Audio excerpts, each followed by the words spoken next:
It's the early 1990s, and American buyers are walking into showrooms looking for the same things over and over.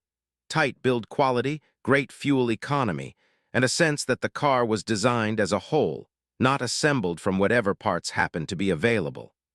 The import brands have momentum, and Detroit knows it. Now imagine General Motors, one of the biggest automakers in the world.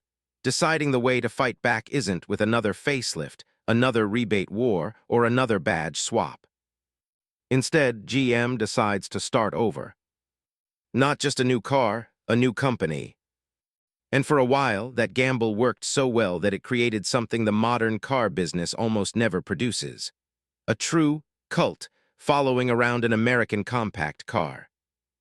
This is the story of Saturn, and especially the Saturn S-Series. The 1991 to 2002 lineup that many enthusiasts still call the peak of American small car ingenuity. The cars that tried to prove the U.S. could beat imports at their own game, using unconventional engineering, unique manufacturing choices, and a sales experience that didn't feel like a fight. It's also the story of how hard it is to keep something pure inside a massive corporation. How a clean-sheet dream can slowly get pulled back toward the familiar, until the very thing that made it special starts to disappear. It begins in 1985. That's when General Motors launched a radical, multi-billion-dollar experiment to challenge global competitors with an entirely new car company, Saturn. This wasn't GM taking an existing compact and making it nicer. The idea was to create an organization that felt different from the ground up. Different engineering decisions, different manufacturing processes, and a specialized dealer network designed to treat customers differently. You can't overstate how unusual that is in the auto industry. Car companies launch new models all the time. They almost never launch new systems with their own identity, especially not at GM's scale. But GM's leadership could see the pressure building. Imports weren't just selling on price. They were selling on consistency, efficiency, and trust. Saturn was meant to answer that with a new American approach. By the time Saturn's first cars arrived for the 1991 model year, the cost of this new vision was immense. The Saturn S-Series program was a roughly $5 billion clean-sheet gamble. That number matters not just because it's big, but because it shows the intent. This wasn't a side project. GM was trying to create a true competitor, an American compact car effort that didn't feel like a compromise. And the place chosen to build it became part of the story. Saturn production was centered in Spring Hill, Tennessee. For buyers, Spring Hill quickly became a kind of shorthand for Saturn itself, an American-built small car with its own culture and identity, separate from what people expected from a traditional Detroit compact. The facility and the manufacturing approach were meant to reflect the brand's mission. Organized, modern, and focused on building the same product quality customers were praising in imported cars. But if the factory was the foundation, the engineering was the signature. Saturn's S-Series cars were defined by something you don't hear about often in compact economy cars: a rigid steel spaceframe. This mattered because it changed how the car was put together and how the body was supported. Instead of relying on traditional body construction alone, Saturn created a strong internal structure, and then did something even more unusual on the outside. It covered that structure with polymer body panels. If you've ever stood next to a Saturn SL, SW, or SC from the 1990s, you know the panels look normal from a distance. But they behave differently. They're dent-resistant, and they became famous for shrugging off the kind of door dings and parking lot hits that would leave a permanent crease in steel. And then there's the rust story, because in many parts of the U.S., rust is the silent killer of older cars. Saturn's polymer panels gave the S-Series a reputation for being virtually rust-proof in the places where owners typically watch cars dissolve over time. That didn't mean every part of the car was immune to age, but it did mean Saturn owners often looked around their neighborhoods and noticed something. Their cars' exteriors were holding up in a way that felt almost unfair compared to what they were used to seeing. That durability wasn't an accident. It was part of Saturn's different identity, and it made the S-Series stand out instantly, because you could understand the benefit without reading a brochure. You could feel it with your hand, see it in the parking lot, and appreciate it years later when the car still looked presentable. Then came the lineup choices, familiar shapes but with Saturn's spin. Saturn didn't limit itself to one body style. The S-Series family included the SL2 sedan, the SW wagon, and the SC2 coupe. That spread mattered, because it meant Saturn was trying to win real compact car buyers with real needs. Commuters who wanted efficiency, small families who wanted wagon practicality, and younger buyers who wanted something sporty-looking without giving up fuel economy. And among those, the Saturn SC2 Coupe carried one of the brand's most memorable design moves, an innovative three-door configuration. It was the kind of quirky, customer-minded touch that Saturn supporters still bring up decades later, because it signaled a willingness to do something different even if it wasn't industry standard. Saturn was trying to build cars that were not only economical, but clever in the ways you live with them. Under the hood, Saturn leaned into manufacturing and design choices that reinforced the idea that this was a purpose-built small car, not a hand-me-down.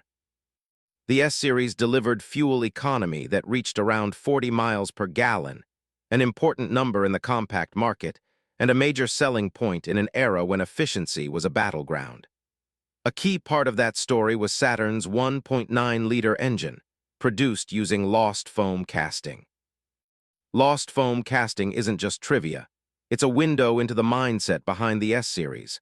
When an automaker commits to a specific manufacturing method for a mass-market engine, it's signaling that the product isn't just assembled.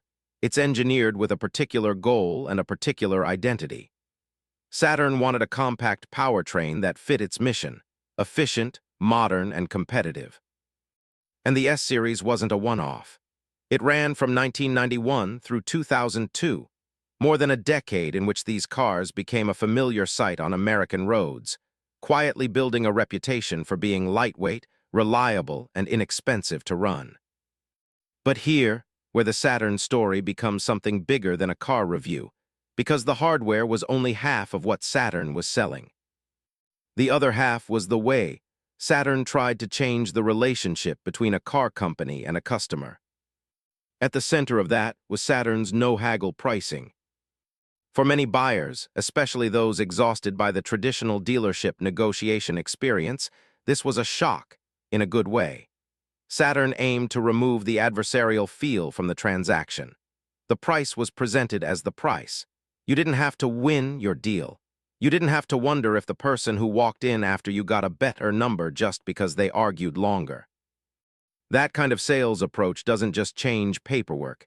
It changes the emotional tone of buying a car. It turns the process from a contest into a choice.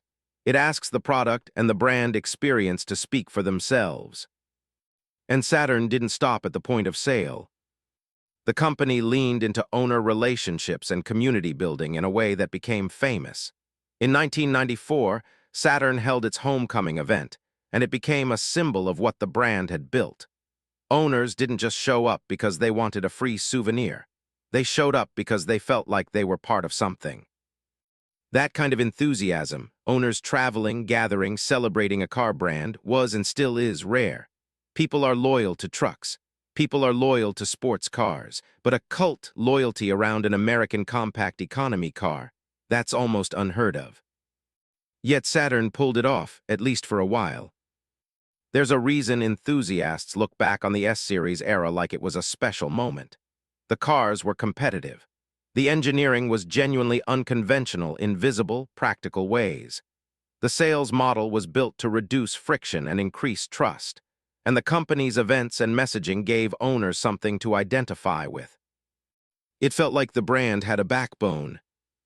And in the 1990s, when Saturn was at its peak in public perception, it represented something many Americans wanted to believe, that Detroit could still innovate in small cars, not just in big vehicles.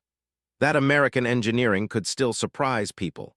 That a domestic automaker could build a compact that didn't feel like a consolation prize. This is why when people call the Saturn S-Series the high-water mark of the plastic revolution, they're not just talking about body panels. They're talking about an era when Saturn proved that new materials and new approaches could create real benefits. Durability, resistance to dings, resistance to rust, and a unique identity you could recognize instantly in traffic. But if this were only a success story, Saturn would still be everywhere today, and the S-Series would have become the template for the next generation of American compacts. Instead, the Saturn story is often told as a lesson in what happens when a bold experiment collides with corporate gravity. Because a clean sheet program is expensive not just at launch, but over time. It costs money to keep a separate engineering identity alive. It costs money to maintain unique manufacturing methods. It costs money to resist the internal push towards standardization, the constant pressure to share components, share platforms, and pull products back into the parts bin ecosystem that large automakers rely on to control costs. And over time, that pressure tends to win. Saturn's early identity was built on being different.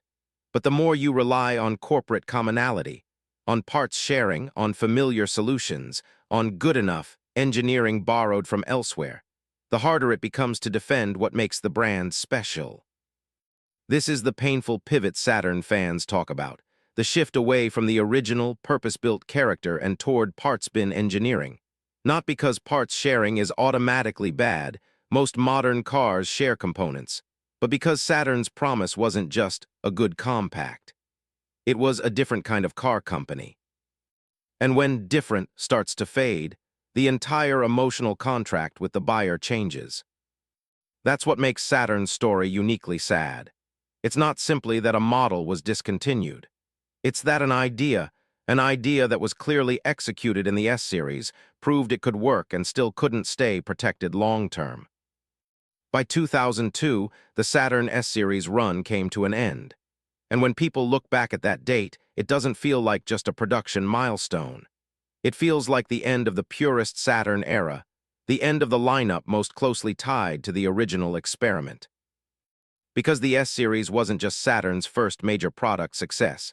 It was Saturn's identity made metal and polymer, steel spaceframe, polymer panels, efficient 1.9-liter engine, real-world fuel economy, a range of body styles that met buyers where they were, and a brand experience that turned customers into something closer to members.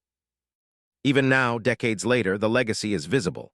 You still see S-Series cars driving around, sometimes with faded paint, sometimes with worn interiors, sometimes with the scars of long commutes, but often still functioning, still doing the job they were built to do.